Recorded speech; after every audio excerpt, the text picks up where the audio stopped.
बिहार की माटी में एक नाम गूंजता है, छोटे सरकार या कहें अनंत सिंह। जहां सरकारें ना जाने कितनी बार बदलती हैं, वहां अनंत सिंह का दबदबा हर हाल में कायम रहता है। बिहार की सियासत का एक ऐसा नाम जो भाई की हत्या का बदला लेने के लिए वैराग्य जीवन छोड़कर अपराध की दुनिया में आता है, मगर जनता के दिलों में रॉबिन हुड की छवि रखता है। घर से AK-47, हैंड ग्रेनेड और 38 आपराधिक मुकदमों का तूफान आता है, फिर भी मोकामा की गलियों में उसका ही नाम गूंजता है। अजगर पालने का शौक, लग्जरी गाड़ियों का जुनून और घोड़ों की सवारी, ये है अनंत सिंह के रंगीले अंदाज की कहानी। ये है वो शख्स जिसके बिना बिहार की सियासत अधूरी है। तो तैयार हो जाइए, क्योंकि छोटे सरकार की कहानी को हम परत दर परत खोलने जा रहे हैं, शुरुआती दिनों से लेकर आपराधिक गलियों से होते हुए 2025 के बिहार विधानसभा चुनाव तक। नमस्कार दोस्तों, बिहार के छोटे सरकार कहे जाने वाले अनंत सिंह का जन्म 1 जुलाई 1961 को पटना जिले के बाढ़ अनुमंडल के नदवान गांव में होता है। भूमियार ब्राह्मण परिवार से ताल्लुक रखने वाले अनंत 4 भाइयों में सबसे छोटे थे। उनके पिता चंद्रदीप सिंह एक साधारण किसान थे, लेकिन परिवार की जड़ें गहरी थी। बड़े भाई दिलीप सिंह बिहार के मशहूर बाहुबलियों में शुमार थे। वो 80 के दशक में गैंग लीडर बने, लालू प्रसाद यादव की सरकार में मंत्री तक रहे और जनता दल के टिकट पर 1990 से 2000 तक विधायक भी चुने गए। लेकिन सबसे बड़े भाई बिरंची सिंह की हत्या ने अनंत सिंह की जिंदगी को बदल कर रख दिया। बताया जाता है कि अनंत सिंह महज 9 साल की उम्र में पहली बार जेल के चक्कर काट चुके थे। बचपन से ही वो वैराग्य की राह पर थे, राजनीति और जरायम की दुनिया से दूर। तब वो अयोध्या और हरिद्वार घूमे, साधु बनने की पूरी कोशिश की, लेकिन भाई की हत्या ने सब कुछ उलट पुलट कर रख दिया।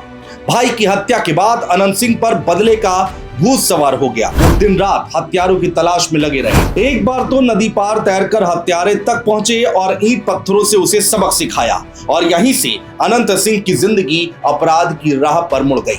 लेकिन दोस्तों, ये बदला सिर्फ व्यक्तिगत था। अनंत सिंह उर्फ छोटे सरकार ने खुद को अपने समुदाय का रक्षक बना लिया।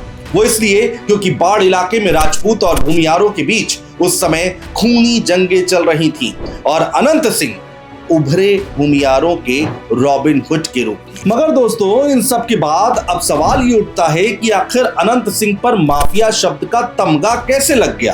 तो देखिए, कहानी बहुत लंबी है। दरअसल 80 के दशक में बिहार की राजनीति जातिगत हिंसा और भूमि विवादों से भरी थी। बड़े भाई दिलीप सिंह ने अनंत सिंह को राजनीतिक पंजे सिखाए। उस समय खबरों की माने तो दिलीप कांग्रेस विधायक श्याम सुंदर धीरज के लिए बूथ कब्जाने का काम किया करते थे, लेकिन बाद में खुद जनता दल में आ गए। अनंत सिंह अपनी लंबी चौड़ी कदकाठी और रौबदार अंदाज से दिलीप के लिए भरोसेमंद साथी बने। 2 हत्याओं के बाद वो रंगदारी की दुनिया में उतर आए। मोकामा और बाढ़ में उनका नाम खौफ का पर्याय बन गया। लोग कहते हैं दोस्तों कि अनंत सिंह की बिहार सरकार के बराबर अपनी सरकार चलती थी। वो जमीन के झगड़े सुलझाते, अपहरण रोकते, लेकिन बदले में रक्षा का लोगों से वादा लेते। हालांकि अनंत सिंह के आपराधिक मामले की बात करें तो 2020 के चुनावी हलफनामे के मुताबिक उनके खिलाफ 38 आपराधिक मामले दर्ज हैं, जिसमें 7 हत्या, 11 हत्या के प्रयास, रंगदारी, अपहरण और अन्य संगीन धाराएं शामिल हैं। लेकिन दोस्तों, ये आंकड़े सिर्फ कागजों के हैं। हकीकत में अनंत सिंह को इनमें से कई ऐसे मुकदमे हैं, कई ऐसे केसेस हैं जिनमें बरी भी कर दिया गया है। जैसे अगस्त 2024 में पटना हाई कोर्ट ने 2 प्रमुख केसों में उनकी सजा रद्द कर दी। फिर भी कुछ किस्से आज भी चर्चाओं में बने रहते हैं। अगर हम अनंत सिंह के कुछ फेमस अपराध के किस्सों की बात करें तो 2004 में बिहार STF ने मोकामा में अनंत सिंह के घर पर छापा मारा था। घंटों चली गोलीबारी में एक जवान शहीद हो गए। इस गोलीबारी में अनंत सिंह के 8 साथी मारे गए और अनंत खुद को गोली लगने से बचा ले गए। हालांकि गिरफ्तारी नहीं हुई, लेकिन ये घटना बिहार की कानून व्यवस्था पर सवाल खड़े कर गई। इसके बाद दोस्तों, साल 2007 में एक महिला से दुष्कर्म और हत्या के आरोप लगे। जब मीडिया वाले सवाल करने पहुंचे तो उनके समर्थकों ने पत्रकारों को घेर लिया। ये भी काफी विवादास्पद रहा। फिर 2015 का वो दर्दनाक किस्सा आया जब अनंत सिंह के परिवार की एक महिला के साथ बाजार में छेड़छाड़ हुई। गुस्से में उनके गुर्गों ने 4 युवकों का अपहरण कर लिया। उसमें से एक की हत्या हो गई और उसका शव जंगल में मिला। हालांकि पुलिस ने तीनों बाकी युवकों को बचा लिया और आरोपी पकड़े गए। पूछताछ में खुलासा हुआ कि अनंत ने सबक सिखाने का इशारा दिया था, जिसके बाद से ही यह हत्या की गई और इस मामले में अनंत सिंह की गिरफ्तारी भी हुई। दोस्तों, इसके बाद सबसे बड़ा झटका 2019 में लगा। 16 अगस्त को पुलिस ने उनके पैतृक घर पर छापा मारा, जहां से AK-47 राइफल, 2 हैंड ग्रेनेड और 26 जिंदा कारतूस बरामद हुए। इस छापेमारी के बाद UAPA के तहत केस चला। अनंत सिंह ने दिल्ली की साकेत कोर्ट में जाकर सरेंडर कर दिया और 23 अगस्त 2019 से वो बेऊर जेल में रहे। इस मामले में अनंत सिंह को 10 साल की सजा हुई, लेकिन मई 2024 में 15 दिन की पैरोल मिली। इसके बाद जनवरी 2025 में मोकामा शूटआउट केस में अनंत सिंह को एक बार फिर से सरेंडर करना पड़ा, जहां उनके गुर्गों पर फायरिंग का आरोप लगा। लेकिन दोस्तों, इन सब के बावजूद अनंत सिंह उर्फ छोटे सरकार का दबदबा अपने क्षेत्र में कम नहीं हुआ। जेल से ही वो 2015 का चुनाव लड़कर 18,000 वोटों से जीत गए। एक दिन का प्रचार नहीं किया, फिर भी जनता ने साथ दिया, जो कि दोस्तों ये बताता है कि अपराध के किस्से भले विवादित हों, लेकिन अनंत सिंह की छवि एक रक्षक या कहीं रॉबिन हुड की बनी रही। इसके बाद एक बार और अनंत सिंह ने जेल के अंदर से ही अपनी पत्नी को जितवा दिया। अब इसे आप दबदबा कहें या जनता का भरोसा कहें, ये आपके ऊपर हम छोड़ते हैं। खैर दोस्तों, अब बात करते हैं अनंत सिंह के राजनीतिक दबदबे की। बिहार की राजनीति में लालू प्रसाद यादव और नीतीश कुमार के दौर में अनंत सिंह एक चाबुक की तरह थे, कभी इस तरफ तो कभी उस तरफ। 1994 में लालू प्रसाद यादव CM बने, नीतीश कुमार को साइडलाइन कर दिया गया। 1996 के लोकसभा चुनाव में नीतीश कुमार का खेल बाढ़ का जातिगत समीकरण बिगाड़ रहा था। तब उनकी नजर पड़ी अनंत सिंह पर, जो भूमियारों के बीच मजबूत पकड़ रखते थे। अनंत सिंह ने 1996, 1998 और 1999 के चुनावों में नीतीश कुमार के लिए जमकर प्रचार किया, जिसका रिजल्ट ये निकला दोस्तों कि 2005 में नीतीश कुमार CM बने और इसके बाद अनंत सिंह को JDU का टिकट दिया गया। हालांकि मीडिया में सवाल भी खूब उठे, वो नीतीश कुमार जो अपराध मुक्त बिहार का वादा कर रहे थे, वो अनंत सिंह जैसे अपराधी को टिकट दे रहे हैं। लेकिन दोस्तों, इन सब के बावजूद अनंत सिंह जीते और मोकामा से 2005, 2010 और 2015 में विधायक बने। 2015 में नीतीश कुमार और लालू प्रसाद यादव का गठबंधन हो गया, जिसके बाद अनंत सिंह ने JDU से इस्तीफा दे दिया और निर्दलीय लड़े और फिर जीत भी गए। 2020 में एक बार फिर RJD ज्वाइन किया।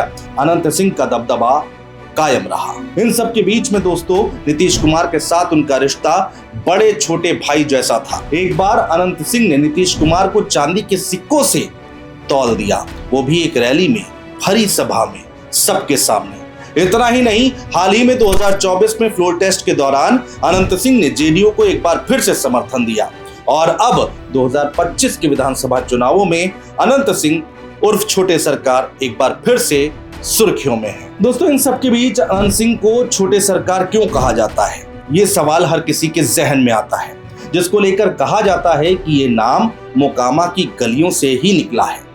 लोग दोस्तों कहते हैं कि अनंत सिंह की समानांतर सरकार चलती है।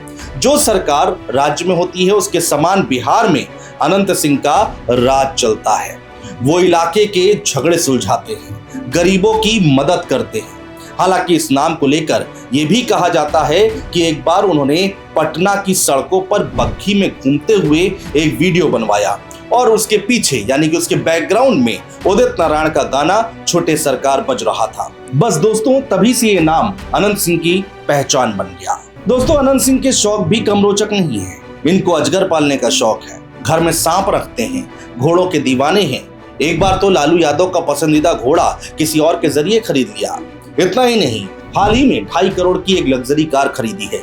और संपत्ति की बात करें तो 2005 में 3,40,000 घोषित की, 2010 में 38 लाख, 2015 तक 28 करोड़ से ज्यादा की हो गई। ये इजाफा सवाल तो खड़े करता ही है, लेकिन अनंत सिंह कहते हैं कि मेहनत और जनता के आशीर्वाद से ये सब कुछ हुआ है। दोस्तों, 2025 का बिहार विधानसभा चुनाव है। ऐसे में NDA के लिए अनंत सिंह क्यों जरूरी है, ये समझना भी बहुत जरूरी है। दरअसल मोकामा जैसी सीटों पर भूमिहार वोट निर्णायक है। अनंत सिंह की पकड़ से जेडीयू को फायदा होता है। अगस्त 2024 में जेल से बाहर आते ही अनंत सिंह ने घोषणा कर दी थी कि वो जेडीयू से लड़ेंगे। नीतीश जी 25 साल और सीएम रहेंगे। जेल से निकलते ही उन्होंने नीतीश से मुलाकात की, टिकट की मांग की और पार्टी तैयार भी हो गई, क्योंकि नीतीश कुमार जानते हैं कि अनंत सिंह के साथ होने से बाढ़ पटना का समीकरण मजबूत होगा। ऐसे में एनडीए अगर मुकामा जीतना चाहती है तो अनंत सिंह का साथ बेहद जरूरी है। हालांकि दोस्तों, अनंत सिंह खुले मन से ये कहते हैं कि वो तेजस्वी यादव के खिलाफ लड़ेंगे। ये चुनाव अनंत सिंह के लिए वापसी का मौका है और एनडीए के लिए मजबूती का।